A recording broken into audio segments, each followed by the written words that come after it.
میری جان جان پر کھیل جانے والی جان حیات میری نگاہوں کے سامنے اتنی قریب تھی کہ جب موٹر بوٹ اچانک ٹرن لیتی تو ہمارے سر ٹکرا جاتے تھے، لیکن ہم اپنی مرضی سے ایک دوسرے کا ہاتھ نہیں پکڑ سکتے تھے۔ بس پلکیں چھپکائے بغیر ایک دوسرے کو یوں دیکھے جا رہے تھے جیسے پہلی مرتبہ عشقی انداز میں آنکھیں لڑا رہے ہوں۔ جب میں زبان نہ ہلا سکا تو سوچ کے ذریعے سے پکارا، سونیا، سونیا، کیا تم میرے دل کی آواز سن سکتی ہو؟ مگر دل کی آواز تو صرف شاعری میں سنی جا سکتی ہے، اور دماغ کی آواز ٹیلی پیتھی کے علم میں سنی جاتی ہے۔ ہائے میری ٹیلی پیتھی، میں کس طرح دوبارہ وہ صلاحیت پیدا کروں؟ ایسے وقت میں بیکار ہو جاتا تب بھی باکار رہتا، سوچ کے ذریعے سونیا سے باتیں کرتا، اور اسی سوچ کے ذریعے اس موٹر بوٹ کو ڈرائیو کرنے والے ڈاکٹر شیطان کا بھی کباڑا کر دیتا۔ ٹیلی پیتھی کا علم بھی کتنا عجیب و غریب ہوتا ہے، بعض اوقات مجھے یقین نہیں آتا کہ میں اس علم کا ماہر تھا، لیکن اب یقین کرنے یا نہ کرنے سے کچھ بھلا نہیں ہو سکتا تھا۔ دوسرا جزیرہ جہاں ہیڈ کوارٹر تھا وہ زیادہ فاصلے پر نہیں تھا، وہ جلد ہی اس جزیرے کے ساحل پر پہنچ گیا۔ کوسٹ گارڈز ہاتھوں میں رائفلیں لیے کھڑے تھے، انہوں نے ڈاکٹر شیطان کو دیکھتے ہی فوجی انداز میں سیلیوٹ کیا۔ ڈاکٹر نے انجن بند کرنے کے بعد کہا، ان دونوں کو کنفیسنگ ہال میں پہنچا دو، یہ اپنے پیروں پر نہیں چل سکیں گے، ان کے لیے اسٹریچر لے آؤ۔ یہ کہہ کر وہ چلا گیا۔ اس کے حکم کے مطابق 2 اسٹریچر آ گئے۔ کوسٹ گارڈز مقامی لوگ تھے، میری جسامت کے مقابلے میں چوہے لگتے تھے۔ 6 آدمیوں نے مل کر بڑی مشکل سے مجھے اٹھایا اور اسٹریچر پر لا کر پٹک دیا۔ سونیا کے ساتھ بھی یہی سلوک کیا گیا، مگر پٹکنے سے کیا ہوتا ہے؟ ہم تکلیف کے احساسات سے آری تھے، وہ ہمیں اٹھا کر لے جانے لگے، پتہ نہیں وہ ہمیں کہاں لے جا رہے تھے۔ ہمیں راستے اور منزل کا پتہ نہیں تھا، کیونکہ چاروں شانے چت لیٹنے کے بعد صرف آسمان کے ستارے نظر آ رہے تھے اور میں تارے گننے کے موڈ میں نہیں تھا، اس لیے چپ چاپ پڑا ہوا تھا۔ پتہ نہیں کتنی دیر تک ہم دوسروں کے کاندھوں پر سفر کرتے رہے، پھر ہمیں ایک بڑے سے ہال میں پہنچا دیا گیا۔ ہال کی تیز روشنی سے میری آنکھیں چندھیانے لگی، آئی لینس کی وجہ سے مجھے تکلیف ہو رہی تھی۔ جب اسٹریچر زمین پر رکھ دیا گیا تو مجھے ڈاکٹر شیطان کی آواز سنائی دی۔ میں اس چالاک مسخرے کا نام نہیں جانتا تھا جو اسمگلور کا سرانہ تھا، لہٰذا اسے ڈاکٹر شیطان ہی کہوں گا۔ وہ اپنے ایک آدمی سے کہہ رہا تھا، روشنی میں اس الو کی آنکھیں دکھ رہی ہیں، اس کی آنکھوں سے آئی لینس نکال دو، مگر ذرا احتیاط سے۔ اس کا حکم سن کر کوئی میرے قریب آیا تو میں نے آنکھیں کھول دی۔ وہ کوئی انگریز تھا اور بہت تجربہ کار تھا۔ اس نے بڑی مہارت سے آئی لینس کو میری آنکھوں سے نکال لیا۔ اتنی مہارت کے باوجود میری آنکھوں سے پانی بہنے لگا۔ شاید میری آنکھوں کو تکلیف پہنچی تھی جسے اس وقت میں محسوس نہیں کر سکتا تھا۔ اس کے بعد ہمیں سہارا دے کر بٹھا دیا گیا۔ میرے دونوں ہاتھ گھٹنوں سے نیچے لے جا کر رسی سے باندھ دیے گئے، پھر دونوں پاؤں باندھ دیے گئے، پھر اسی رسی کو میرے جسم کے اطراف لپیٹ کر مجھے اچھی طرح جکڑ دیا گیا۔ جب میں بالکل بے بس ہو گیا تو وہی انگریز ایک سرنج لے آیا، پھر اس کی سوئی میرے بازو میں انجیکٹ کر دی گئی۔ چند ہی لمحوں کے بعد مجھے محسوس ہونے لگا کہ میرے جسم میں جان آ رہی ہے۔ میں پلکیں جھپکنے لگا، اس بری طرح بندھا ہوا تھا کہ ٹس سے مس نہیں ہو سکتا تھا۔ اس کے باوجود انگلیاں آزاد تھیں جو اب آسانی سے حرکت کر سکتی تھی، لیکن میں اس طرح بندھا ہوا تھا کہ میرے ہاتھ پشت پر رسی کی گرہ تک نہیں پہنچ سکتے تھے۔ میں نے گردن گھما کر دیکھا تو سونیا کو بھی اسی طرح باندھ دیا گیا تھا اور شاید اسے بھی انجیکشن لگایا گیا تھا۔ میں نے اسے پلکیں چھپکتے دیکھا۔ مسٹر اینڈ مسز، ڈاکٹر شیطان نے ہمیں مخاطب کیا۔ وہ ایزی چیئر پر بیٹھا سیگار کا کش لے رہا تھا۔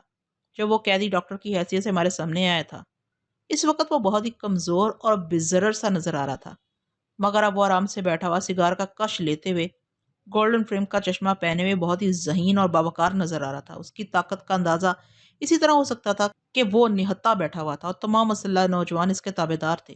اس نے ہمیں مخاطب کرتے ہوئے پوچھا، مسٹر اینڈ مسز، میں تم دونوں کو کس نام سے مخاطب کروں؟ میں اور سونیا ایک دوسرے کو دیکھنے لگے۔ اس نے بڑے گمبھیر لہجے میں کہا، میں اپنے سوال کے جواب میں تاخیر پسند نہیں کرتا۔ ایک بات ذہن نشین کر لو کہ سچ بول کر دوست بن سکتے ہو، جھوٹوں کو میں جہنم میں پہنچا دیتا ہوں۔ چلو اب میرے سوال کا جواب دو۔ میں نے جواب دیا، میرا نام فرحات ہے اور یہ میری وائف سونیا ہے۔ تم دونوں کہاں سے آئے ہو؟ ہم جزیرہ کوائی سے آئے ہیں۔ ہم کہاں سے آئے ہیں اور اس جزیرے میں کیسے پہنچے، پھر وہاں سے کس طرح فرار ہوئے، یہ ایک لمبی تھکا دینے والی داستان ہے۔ میں تھکنے والا انسان نہیں ہوں، ڈاکٹر شیطان نے کہا۔ تم اپنی ہسٹری سناؤ، میں تمہارے سچ اور جھوٹ کو پرکھنا چاہتا ہوں۔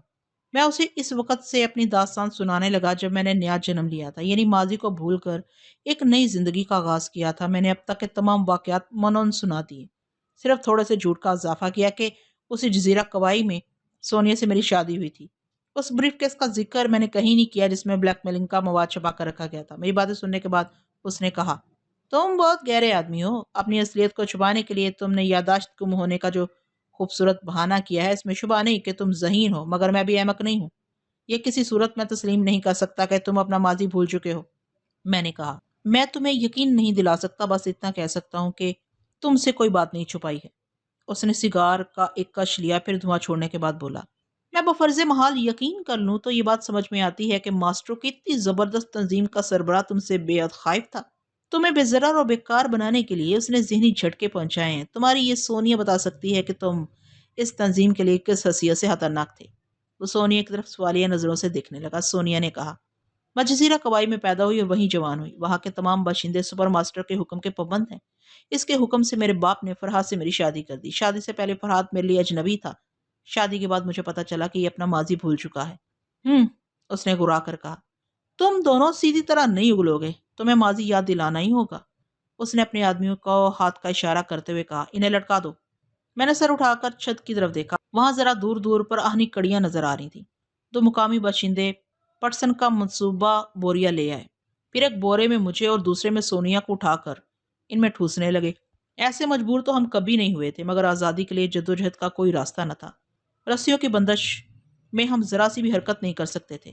اس پر ستم یہ کہ پٹسن کے کھردرے بوروں کی چار دیواری میں ہمیں چن دیا گیا تھا۔ صرف آنکھوں کے سامنے اس بورے میں سے دو سوراخ تھے جو سانس لینے کے لیے بنا دیے گئے تھے۔ اس کے باوجود اس تنگ قید خانے میں بڑی گھٹن محسوس ہو رہی تھی۔ پھر مجھے محسوس ہوا کہ میں فضا میں اوپر اٹھ رہا ہوں۔ میں نے آنکھیں کھول کر سوراخ کے باہر دیکھا۔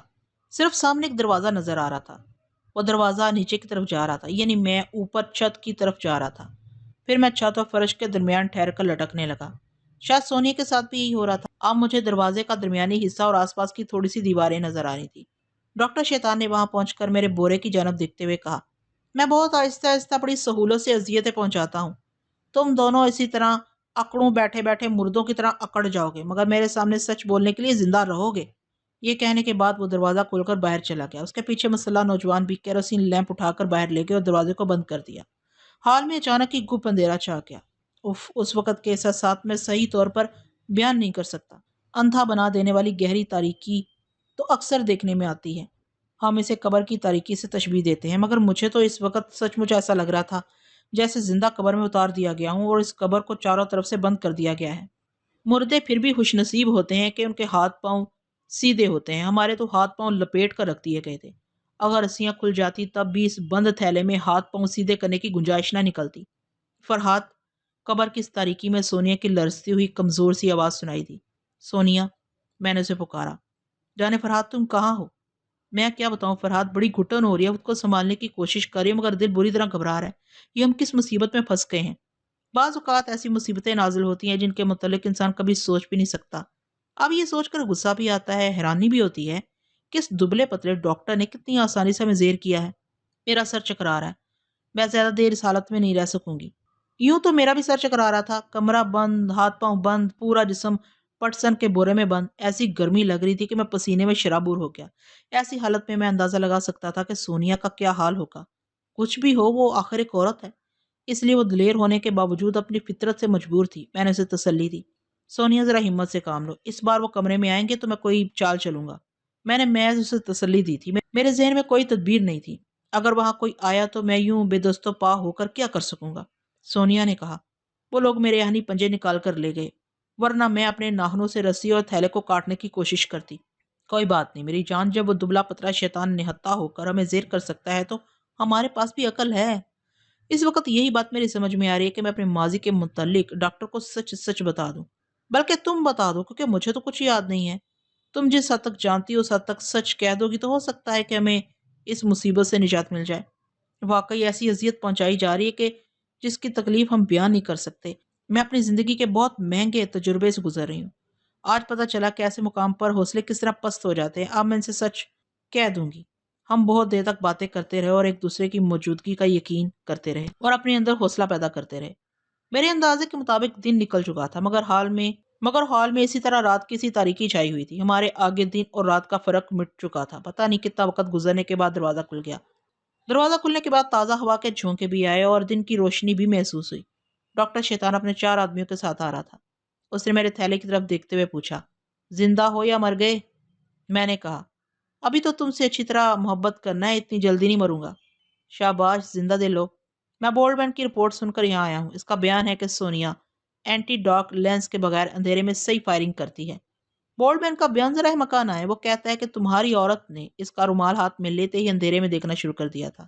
میں ایسی مکانہ باتوں پر یقین نہیں کرتا، مگر ثبوت موجود ہے کہ اس نے اندھیرے میں سچی فائرنگ کی اور بولڈ مین جیسے ناقابل شکست انسان کو بیکار بنا دیا. مجھے سونیا کی کمزور سی لرزتی ہوئی آواز سنائی دی. ڈاکٹر، اب میں تم سے کچھ نہیں چھپاؤں گی، یہ ساری باتیں سچ سچ کہہ دوں گی. فار گاڈ سیک، پہلے مجھے اس مصیبت سے نجات دلاؤ. Very good. میرا تجربہ ہے کہ عورت اتنی سی اذیتیں اٹھانے کے بعد سچ بولنا سیکھ جاتی ہے. میں تمہارا بیان سننے کے لیے صرف تمہیں آزاد کرتا ہوں. جو مجھے یقین ہو جائے گا کہ تم نے سچ کہا ہے تو پھر تمہارے مرد کو بھی آزاد کر دیا جائے گا. اس نے اپنے آدمیوں کو حکم دیا کہ سونیا کے تھیلے کو نیچے اتارا جائے. میں نے خدا کا شکر ادا کیا. سونیا کو نجات پاتے دیکھ کر میرے ذہن کا بوجھ اتر گیا. اب میں مردانہ وار اپنی اذیتوں سے گزر سکتا تھا. تھوڑی دیر بعد ڈاکٹر شیطان کی آواز آئی. اسے چت لٹا کر ہاتھ پاؤں سیدھے کر دو. چند لمحوں بعد مجھے سونیا کے کراہنے کی آوازیں سنائی دینے لگی. نہ جانے ہم کتنی دیر سے بندھے ہوئے تھے. ہاتھ پاؤں کا اکڑ جانا یقینی تھا. میں نے سونیا کو آواز دی. سونیا، اگر تم آزاد ہو چکی ہو تو میری نگاہوں کے سامنے آ جاؤ. مجھے یوں لگتا ہے جیسے میں نے برسوں سے تمہیں نہیں دیکھا ہے. تھوڑی دیر بعد جب وہ اپنے پاؤں پر کھڑی ہونے اور چلنے پھرنے کے قابل ہو گئی تو میرے سامنے دروازے کے پاس آ کر کھڑی ہو گئی. میں نے تنگ قید خانے کے سوراخوں سے دیکھا. وہ میرے تھیلے کی طرف دیکھ کر مسکرا رہی تھی. ڈاکٹر شیطان نے کہا، تم دونوں پکے عاشق معلوم ہوتے ہو، مگر میں عشقیہ ڈرامہ دیکھنے کے موڈ میں نہیں ہوں. سونیا، تم میرے ساتھ چل کر تنہائی میں بیان دو. وہ دروازہ کھول کر باہر جانے لگا. سونیا نے ہاتھ اٹھا کر کہا، ٹھہرو ڈاکٹر، اگر تم چاہتے ہو کہ میرے بیان میں ایک لفظ بھی جھوٹ نہ ہو تو میری ایک خواہش پوری کر دو. اگر تمہاری کسی خواہش سے میرا کوئی نقصان نہیں ہوگا تو وہ پوری کر دی جائے گی. میں فرحاد کو اس مصیبت میں تو دیکھ سکتی ہوں مگر اندھیرے میں نہیں دیکھ سکتی. میری اتنی سی خواہش ہے کہ اس کے لیے یہاں ایک موم بتی روشن کرا دو. میرے ذہن کو ایک جھٹکا سا لگا. کیسی ذہین اور موقع شناس عورت میرے حصے میں آئی تھی. جو بات میں بھول جاتا تھا وہ اسے یاد رہتی تھی. آزمائشی مرحلوں میں ہمیشہ حاضر دماغی سے کام لیتی. میں نے اپنی ساری زندگی میں ایسی عورت نہیں دیکھی جو دلیر، بے باک ہونے کے ساتھ ساتھ ذہین بھی ہو. ڈاکٹر نے کہا، اچھی بات ہے، یہاں ایک کیروسین لیمپ رکھ دیا جائے گا. سونیا نے نفی میں سر ہلاتے ہوئے کہا، نہیں، میں اپنے مرد کے مزاج کے مطابق خواہش کر رہی ہوں. فرحاد کو موم بتی کی ہلکی روشنی پسند ہے. تم عورت کے جذبوں کو نہیں سمجھ سکتے کہ وہ اپنے مرد کو کس طرح سمجھتی ہے. وہ ہر حال میں اس کے مزاج کے مطابق عمل کرنا چاہتی ہے. ڈاکٹر شیطان نے بیزار ہو کر کہا، اچھا یہاں موم بتی روشن کر دی جائے گی. تم چلو یہاں سے. نہیں ڈاکٹر، تم میرے سچ بولنے کی قیمت یہاں میرے سامنے چکا دو. میں جہاں کھڑی ہوں ٹھیک اسی جگہ ایک اونچے سٹینڈ پر میں اپنے ہاتھوں سے یہاں موم بتی روشن کر کے جاؤں گی. ڈاکٹر ہماری حقیقت معلوم کرنے کے لیے بے چین تھا، لہٰذا فوراً ہی سونیا کی خواہش کا احترام کیا گیا. ایک اونچا سا لکڑی کا سٹینڈ وہاں لا کر رکھ دیا گیا. سونیا نے کنگ سائز موم بتی اپنے ہاتھوں سے جلا کر وہاں رکھی. پھر میری طرف دیکھ کر کہا، میں ڈاکٹر سے سچ بولنے جا رہی ہوں. تم بھی اس شمع کی لو کو دیکھ کر اپنی سچائی تک پہنچنے کی کوشش کرو. اس نے کیسی معنی خیز بات کہی تھی. اتنی اذیتوں کے بعد میرے ہونٹوں پر مسکراہٹ آ گئی. وہ ڈاکٹر اور اس کے آدمی کے ساتھ باہر چلے گی. دروازہ بھی باہر سے بند کر دیا گیا. اب اس قید خانے میں تھا اور وہ شمع تھی. اس وقت ایک شعر یاد آ گیا. رخ روشن کے آگے شمع رکھ کر وہ یہ کہتے ہیں، ادھر جاتا ہے دیکھو یا ادھر پروانہ آتا ہے. دل والے پروانے تو رخ روشن کی طرف ہی جاتے ہیں اور میں دماغ والا پروانہ تھا. میرا دماغ ماضی میں شمع کی لو کی طرف بھٹکتا رہا تھا. بھٹکنا میں نے غلط کہا، کیونکہ میری نگاہیں شمع کی لو پر مرکوز ہو گئی تھی، اور جب دل و دماغ اور آنکھیں ایک مرکز پر ٹھہر جائیں تو اسے بھٹکنا نہیں کہتے. کوئی دانستہ شمع کو دیکھتا ہے. نہ جانے کیا بات ہے کہ میں بے اختیار دکھتا چلا جاتا تھا. میری نگاہیں آپ اس ننھی سی لو سے یا اپنے پرانے رشتے سے لپٹ گئی تھی. پہلے چند لمحوں تک میں بالکل ہی خالی ذہن ہو گیا تھا. صرف اتنا محسوس کیا کہ دل اور دماغ ایک نامعلوم شناسائی کی طرف کھینچا جا رہا ہے. پھر اس شمع کی لو سے نہ جانے کیسے کیسے رنگ بکھرنے لگے. ہر رنگ کا اپنا ایک مزاج تھا اور میں اس طرح بکھر کر ماضی کے بکھرے ہوئے مزاج کو نہیں سمجھ سکتا تھا. میرے اندر ایک ہیجان سا پیدا ہوتا تھا، مگر میرا دماغ جو ایک مرکز پر ٹھہر جانے کا عادی تھا، اس کی وجہ سے وہ پہچان ختم ہو جاتی تھی. میرے ماضی واپس آ جا. میرے بچھڑے ہوئے رشتوں، تم کہاں ہو؟ اگر میں مومن ہوں تو میرا ایمان میرے دل و دماغ سے کہاں نکل گیا؟ اگر میرے ایمان میں ذرا بھی صداقت ہے تو اس صداقت کے ساتھ لوٹ آ. میرے ماضی اب آ بھی جا. میں سوچتے سوچتے ٹھہر گیا. میرا دماغ ایک دم سے چپ ہو گیا.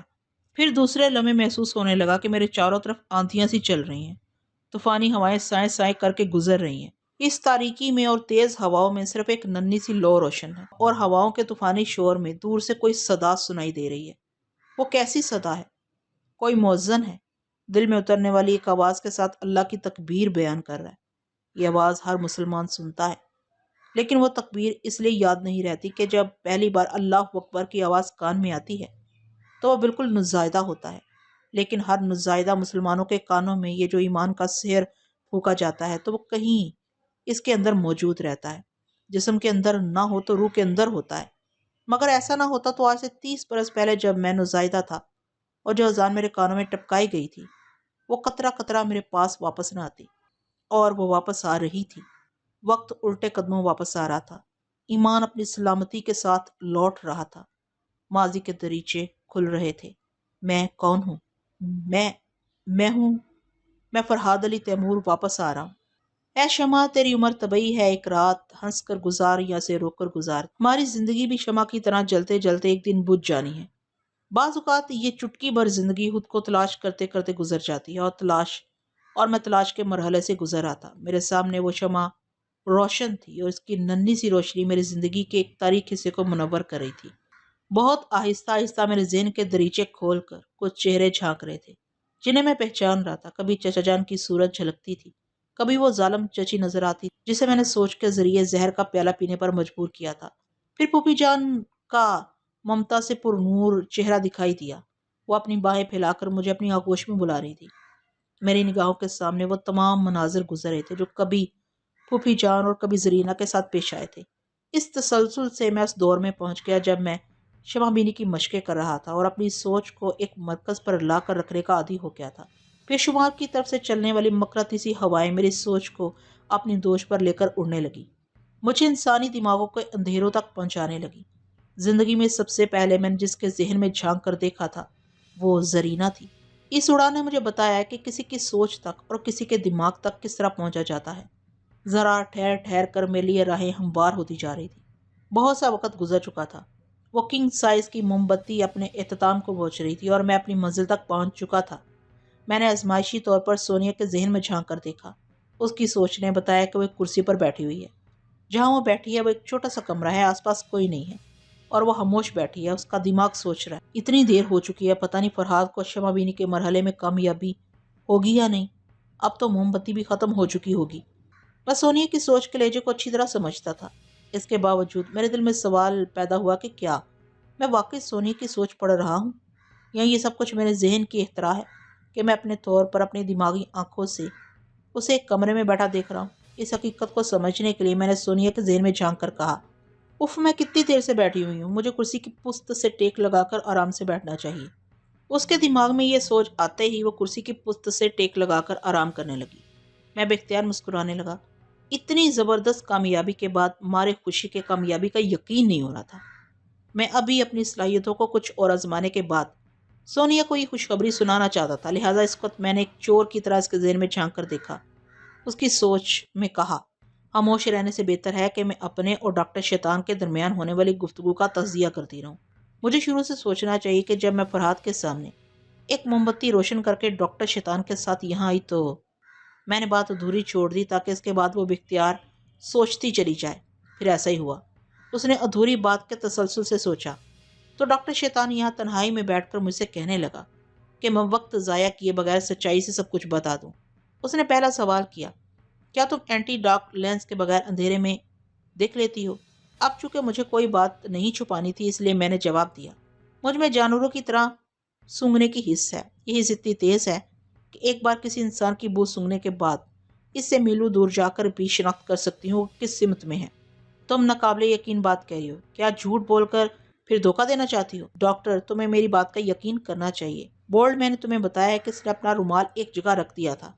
اب آپ خود سوچئے کہ اس رومال کو اٹھانے کے بعد میں نے اندھیرے میں کس طرح اس کا صحیح نشانہ لیا تھا۔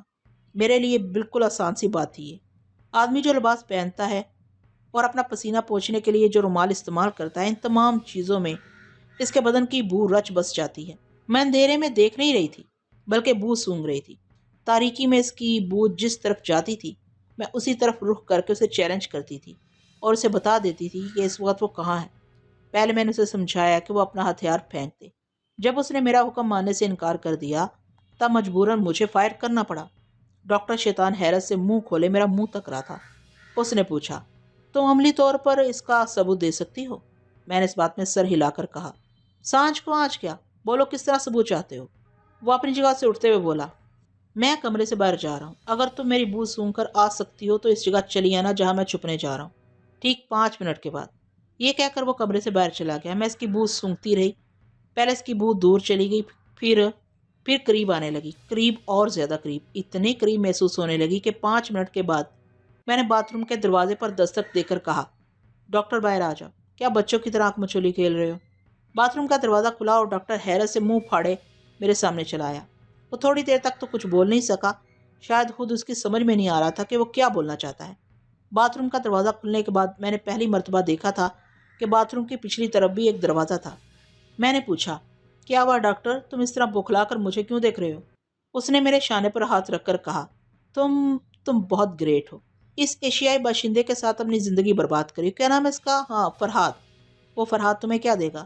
تم میرے ساتھ ہو جاؤ، میں تمہارے قدموں میں دولت کے ڈھیر لگا دوں گا، تمہیں مجھ سے کبھی دھوکہ نہیں ہوگا۔ میں نے اپنے شانے پر سے اس کا ہاتھ ہٹایا، پھر کہکا لگاتی ہوئی اس سے ذرا دور جا کر بولی، دھوکہ؟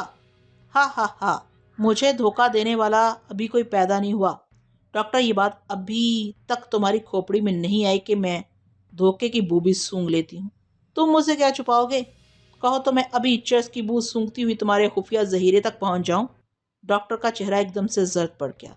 ناجائز دولت کمانے والوں کی سب سے بڑی کمزوری وہ خفیہ جگہ ہوتی ہے جہاں وہ ذخیرہ اندوزی کرتے ہیں، اور پولیس والوں کو اس کی ہوا تک لگنے نہیں دیتے، مگر وہ ہوا بڑی آسانی سے مجھ تک پہنچ جاتی تھی۔ اب وہ ڈاکٹر شیطان ہوا کے دوش پر چلنے والی بو کو نہیں روک سکتا تھا۔ وہ میری ناک کو یوں دیکھنے لگا جیسے میری ناک کاٹ کر پھینک دینا چاہتا ہو۔ اس نے بڑے سخت لہجے میں کہا، تم تو بہت ہی خطرناک عورت ہو ڈاکٹر، جب تم مجھ کو دھوکہ نہیں دینا چاہتے تو پھر اس بات سے کیوں ڈرتے ہو کہ میں تمہارے کسی بھی راز تک پہنچ جاؤں گی؟ اس نے انکار میں سر ہلاتے ہوئے کہا، میں نے کبھی کسی کو اس حد تک رازدار بنانے کے متعلق نہیں سوچا۔ اب تمہارے متعلق بہت سنجیدگی سے سوچنا ہوگا۔ اب تم اسی کمرے میں قید رہو گی، میں کسی فیصلے پر پہنچنے کے بعد ہی یہاں آؤں گا۔ یہ کہہ کر وہ چلا گیا۔ میرے اندازے کے مطابق 3 گھنٹے گزر چکے تھے۔ اب میں یہاں کب تک اس کا انتظار کرتی رہوں گی؟ فرحاد کے سامنے موم بتی بجھ گئی ہوگی۔ مجھ سے بڑی بھول ہوئی، مجھے وہاں ایک فاضل موم بتی کا انتظام کر کے آنا چاہیے تھا۔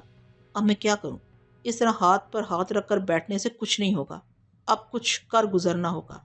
اب وہ بڑی تیز رفتاری سے سوچ رہی تھی کہ وہ کیا کر سکتی ہے۔ میں نے اس کی سوچ میں کہا، میں کیا کر سکتی ہوں؟ انہوں نے میرے آہنی پنجے نکال کر رکھ دیے ہیں، یہاں تمام لوگ مسلح ہیں، میں نہتی کچھ نہیں کر سکتی۔ میری سوچ نے اسے ٹھنڈا کر دیا۔ وہ بڑے جوشیلے انداز میں اٹھ کر کھڑی ہو گئی تھی۔ میں نے بے بسی کا احساس دلا دیا تو وہ پھر کرسی پر بیٹھ گئی۔ اب خود اس کا ذہن سوچ رہا تھا، اگر میں ضد میں آ کر کچھ کر بیٹھوں گی تو فرحاد کو نقصان پہنچے گا، وہ ایک جگہ بندھا ہوا ہے۔ ہاں، اگر وہ کسی طرح آزاد ہو جائے تو پھر ہم اپنے بچاؤ کے لیے کچھ کر سکیں گے۔ بیچاری میرے لیے بہت پریشان تھی۔ میں اس کی ذہانت کو آزمانا چاہتا تھا کہ ایسی مجبوری کی حالت میں وہ کیا کر سکتی ہے۔ میں نے اس کی سوچ میں سوال کیا تو وہ تھوڑی دیر سوچتی رہی۔ میں فرحاد کو لڑائی جھگڑے کے ذریعے آزاد نہیں کر سکتی، کیوں نہ میں ڈاکٹر شیطان سے درخواست کروں کہ وہ فرحاد کے پاس ایک موم بتی اور پہنچا دے۔ بس اب تو یہی ایک راستہ نظر آتا ہے۔ نہ جانے کیوں میرا دل یقین سے کہتا ہے کہ فرحاد شمع بینی کے ذریعے اپنی بھولی ہوئی صلاحیتوں کو پہچان جائے گا۔ وہ اب تک اسی فکر میں مبتلا تھی کہ مجھے اپنی صلاحیتوں تک پہنچنے کے لیے مزید موم بتیوں کی ضرورت پڑے گی۔ اچانک مجھے شرارت سوچی۔ میں نے اسے چھیڑنے کے لیے اس کے ذہن میں کہکا لگایا، ہا ہا ہا، سونیا ہی، سونیا ہو۔ سونیا نے گھبرا کر دونوں ہاتھوں سے اپنے سر کو تھام لیا۔ یہ میرے دماغ میں کیسے کہکے گونج رہے ہیں؟ یہ مجھے کون پکارا ہے؟ فرحاد کیا تم ہو؟ میں بدستور کہکا لگاتے ہوئے بولا، ہاں ہاں، میں ہوں ماسٹر یوشے۔ وہ گھبرا کر انکار میں سر ہلاتی ہوئی بولی، یہ جھوٹ ہے، ماسٹر یوشے مر چکا ہے۔ اس دنیا میں سبھی مرتے ہیں مگر انسان کی سوچ نہیں مرتی۔ انسان کی سوچیں کائنات کے بے قرار سناٹے میں بھٹکتی رہتی ہیں۔ میں ماسٹر یوشے، جو سوچ کا شہنشاہ تھا، مر کر بھی نہ مر سکا۔ پہلے میں گوشت پوست کا مجموعہ تھا، اب سوچوں کا مجموعہ ہوں، اور بھٹکتا ہوا اس جگہ پہنچ گیا ہوں جہاں تم نے فرحاد کے لیے موم بتی روشن کی تھی۔ وہ شمع بینی کے ذریعے اپنے ماضی کو یاد کرنا چاہتا تھا، لیکن میں اس کی راہ میں حائل ہو گیا۔ سونیا حیران اور پریشان آنکھیں پھاڑے خلا میں گھور رہی تھی۔ اس نے لرزتی ہوئی آواز میں پوچھا، کیا تم نے فرحاد کو نقصان پہنچایا ہے؟ میں نے پھر کہکا لگا کر جواب دیا، نہیں، ابھی تو میں صرف اس تھیلے کے 2 سوراخوں کے پاس آ کر کھڑا ہو گیا تھا تاکہ وہ موم بتی کو نہ دکھ سکے۔ وہ غصے سے چیخ کر بولی، شیطان کے بچے، تم اس دنیا میں پھر کیسے چلے آئے؟ مجھے یقین نہیں آتا۔ جب فرحاد سے ملاقات ہوگی تو یقین آ جائے گا انسان اس دنیا میں جو بوتا ہے وہ مرنے کے بعد کاٹتا ہے۔ میں ٹیلی پیتھی کا ماسٹر ساری زندگی موم بتی جلا کر اس کی روشنی پیتا رہا۔ اب ایسی عادت پڑ گئی ہے کہ موم بتی کھا کر پیٹ بھرتا ہوں، اس لیے جو موم بتی تم نے فرحات کے سامنے روشن کی تھی اسے میں نے کھا لیا۔ وہ غصے میں مٹھیاں بھیج کر بولی، میں تمہارا منہ نوچ لوں گی۔ مرنے کے بعد میرا منہ نہیں رہا، صرف سوچ رہ گئی ہے، تم کسے نوچو گی؟ وہ بے بسی سے کرسی پر پہلو بدلنے لگی۔ اس کی سوچ کہہ رہی تھی، میں نے فرحات کے لیے موم بتی فراہم کر کے کیسی ذہانت کا ثبوت دیا تھا۔ مجھے یقین تھا کہ اسے ٹیلی پیتھی کی صلاحیتیں واپس مل جاتی، مگر اس شیطان نے میرے منصوبے کو خاک میں ملا دیا۔ پھر بھی جانے کیوں مجھے یقین نہیں آ رہا کہ اب اس شیطان کی سوچ پھر دنیا میں واپس آ گئی ہے۔ میں نے اس کے دماغ میں دستک دیتے ہوئے کہا، سونیا ڈارلنگ، یہ نہ بھولو کہ میں تمہاری سوچ پڑھ رہا ہوں۔ تم مجھے بار بار شیطان کہہ رہی ہو، یہ بری بات ہے۔ مرنے والوں کو گالی نہیں دینا چاہیے۔ ویسے مرنے کے بعد میں رحم دل بن گیا ہوں، میں تمہاری 3 خواہشیں پوری کر سکتا ہوں۔ خوب سوچ سمجھ کر بتاؤ کہ تم کیا چاہتی ہو۔ وہ تعجب سے سوچنے لگی کہ شیطان کس طرح مہربان ہو رہا ہے۔ اس نے بے یقینی سے پوچھا، کیا واقعی تم میری 3 خواہشیں پوری کرو گے؟ آزما کر دیکھ لو۔ اچھا تو میری پہلی خواہش یہ ہے کہ فرحات رسیوں سے بندھا ہوا چھت سے لٹک رہا ہے، تم اس کی رسیاں کھول دو۔ سونیا، میں نے تم سے پہلے ہی کہا تھا کہ خوب سوچ سمجھ کر اپنی خواہش بیان کرو۔ اب مرنے کے بعد میرے ہاتھ پاؤں نہیں رہے، چونکہ میرے ہاتھ نہیں ہیں اس لیے میں رسیاں نہیں کھول سکتا، لہٰذا تمہاری پہلی خواہش ضائع ہو چکی ہے۔ وہ غصے سے چیخ کر بولی، شیطان کے بچے، میں تمہیں مار ڈالوں گی۔ میں مر چکا ہوں، اس لیے یہ تمہاری دوسری خواہش بھی پوری نہیں ہو سکے گی۔ اب ایک آخری موقع ہے، خوب سوچ سمجھ کر اپنی خواہش بیان کرو۔ سونیا اس بار گہری سنجیدگی سے سوچنے لگی، پھر اس نے خوب سوچ سمجھ کر کہا، ماسٹر یوشے، تم اپنی خیال خوانی کے ذریعے مجھے اور فرحات کو اس قید سے نجات دلا دو۔ ہاں، یہ معقول خواہش ہے۔ اب تم اپنی جگہ سے اٹھ کر اس شخص کو بلاؤ جس نے تمہیں قید کیا ہے، میں تمہارے ذریعے اس کے ذہن میں جھانک کر اسے نبٹ لوں گا۔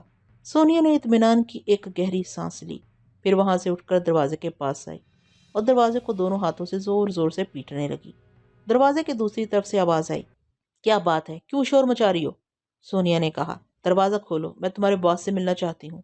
باس تمہارے بلاوے پر نہیں آئے گا، وہ اپنی مرضی کا مالک ہے، تم شور نہ مچاؤ۔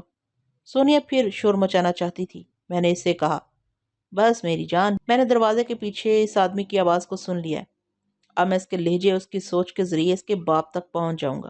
سونیا خوش ہو کر اپنی جگہ واپس آ گئی۔ اب میں نے اس شخص کے ذہن میں جھانک کر دیکھا جو بند دروازے کے باہر کھڑا ہوا تھا۔ اس کے کاندھے پر رائفل رکھی ہوئی تھی، رائفل کی نال اوپر کی طرف تھی اور اس کا بھاری کندہ نیچے کی طرف تھا۔ میں نے اس کی سوچ میں کہا، میں اتنی بھاری رائفل خواہ اٹھائے کھڑا ہوں، لعنت ہے اس بوجھ پر، مجھے اسے زمین پر پٹخ دینا چاہیے۔ یہ لو، میں نے پٹخ دیا۔ میں نے یہ بات اس کے سوچ میں اتنے جھٹکے سے کہی تھی کہ وہ اس کے اپنے دماغ کا حکم بن گیا۔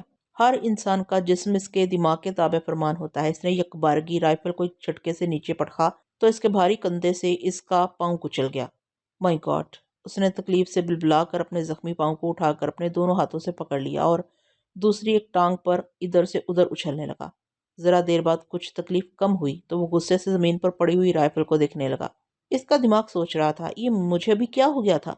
میں نے اس کی منفی سوچ میں کہا، میں پاگل ہو گیا تھا، بلکہ اب بھی میری کھوپڑی گھوم رہی ہے، بلکہ وہ سامنے والی دیوار گھوم کر ادھر سے ادھر جا رہی ہے۔ میرا دماغ ایک عاشق کے دل کی طرح اچھل رہا ہے، نیچے سے اوپر، اوپر سے نیچے۔ ہو ہا! میں ہو ہا کی تال پر اس کے دماغ میں مسلسل چیختا چلا گیا۔ اس کی حالت قابل دید تھی۔ وہ جنونی انداز میں سر کو ادھر سے ادھر جھٹک رہا تھا اور کوریڈور کی 2 طرفہ دیواروں سے کبھی یہاں کبھی وہاں ٹکرا رہا تھا۔ اب وہ پوری طرح میری سوچ کے شکنجے میں آ گیا تھا۔ میں نے کہا، اب میں یہ رائفل اٹھا کر دروازے پر مار دوں گا، زور سے اور زور سے۔ میں مار مار کر دروازہ توڑ دوں گا۔ دھڑا دھڑ کا شور بلند ہو رہا تھا، دروازہ ٹوٹنے پر آ گیا تھا۔ اسی وقت چاروں طرف سے بھاگتے ہوئے قدموں کی آوازیں سنائی دینے لگیں۔ یہ آوازیں میں اس شخص کے دماغ کے ذریعے سن رہا تھا۔ پھر کسی کے للکارنے کی آواز سنائی دی۔ وہ مقامی زبان میں کچھ کہہ رہا تھا۔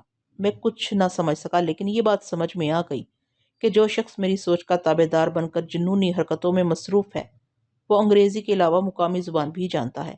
میں نے پہلے کی طرح انگریزی زبان میں اس کی سوچ کے ذریعے کہا، مجھے یہ مقامی زبان نہیں سمجھنی چاہیے، کچھ سمجھنے کی بجائے میں فائر کر رہا ہوں۔ کے ساتھ ہی اس نے رائفل سیدھی کی اور ایک فائر چھونک دیا۔